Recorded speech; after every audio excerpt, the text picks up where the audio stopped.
Hello, my name's Sasha Struthers. I'm an attorney here in Los Angeles, and today I'm doing a video on cash for keys. It's also called voluntary tenant buyout agreements. Cash for keys is the most common name for them though, so I'll just call it cash for keys. But in essence, it's when you and your tenant agree that the tenant will leave, you'll likely pay the tenant, and you'll get the keys back. One of the questions I get asked the most is, can you do cash for keys during COVID, during this pandemic? And the answer is a whopping yes. Now, there's usually 3 reasons why landlords come to me to do tenant buyout agreements. The first reason being you want to increase rent. Now that we know Prop 21 didn't pass and there is no vacancy control, when a tenant moves out, you are allowed to bring the unit back to fair market value. That being said, there's other protections in place, especially those that were extended in the Tenant Protection Act of 2019, which made rent control statewide and required for-cause evictions for a lot of income properties, mostly multifamily. So you can do a tenant buyout to get the unit back so that you can rehab it or lease it to someone else at fair market value if you're getting really low rents. The second reason you would do it is if you wanted to deliver the unit vacant upon selling it. So a lot of the times the price per door is contingent on the unit either being pro forma or the unit being vacant. So when you go to sell the property, you'll get more money if the unit is vacant for the new buyer to fill themselves. That's another way. And the last one, which is my favorite, is when you have a nuisance tenant that you can't stand and you will just throw money at the issue and get them to go away.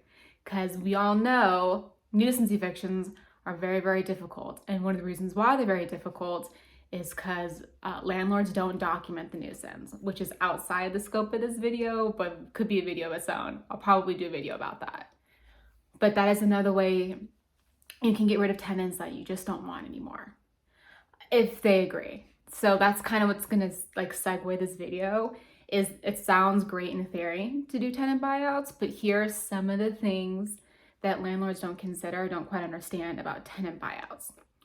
One, obviously your tenant has to agree to it. That's why it's called a voluntary termination agreement, voluntary tenant buyout.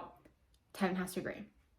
Another one that makes it tricky in Los Angeles City is whenever you tender an offer to buy out a lease, you have to disclose, there's a specific disclosure that housing has that you have to disclose to the city. Like you have to give the disclosure along with the offer to the tenant, and also give it to the city and let the city know that you're trying to buy out a unit. Even if you never actually buy it out, even if no agreement is met, you have to let the city know. And in that disclosure, it gives what would be the relocation fees for LA City. Now, but oftentimes it's confusing to landlords, is the relocation fee is not the minimum for the buyout. A buyout could be less than relocation fee. Oftentimes it's more than the relocation fee. The relocation fee is the minimum you need to pay when you, the landlord, are required to pay the tenant to move out. And that's usually either through an Ellis Act eviction, which you can't do those right now, but it'd be an Ellis Act eviction, or the most common one is when you have a government order to repair a unit or demo unit, something like that, and the tenant cannot live there. So you have to pay the tenant to move somewhere else. So the relocation fee is different than a voluntary buyout. And that's kind of why it's called voluntary, because the tenant's agreeing to move out. That being said, usually when the tenant in LA City gets that disclosure and they see the minimum, they oftentimes want at least that much money. I've had buyouts where they've taken less money.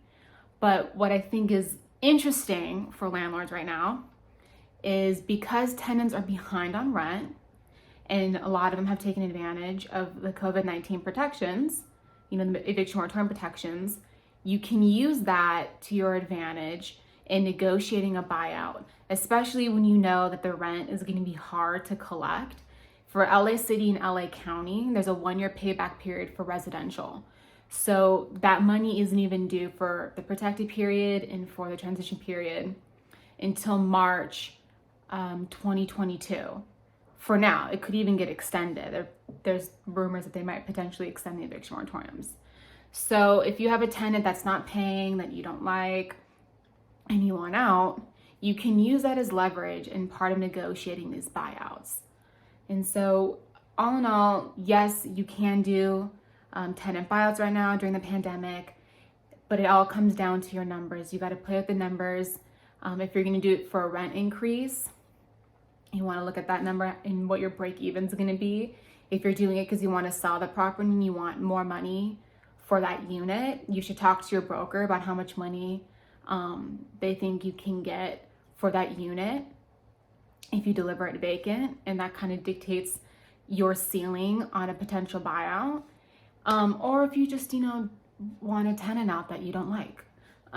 So should you want assistance with that, I do those all the time.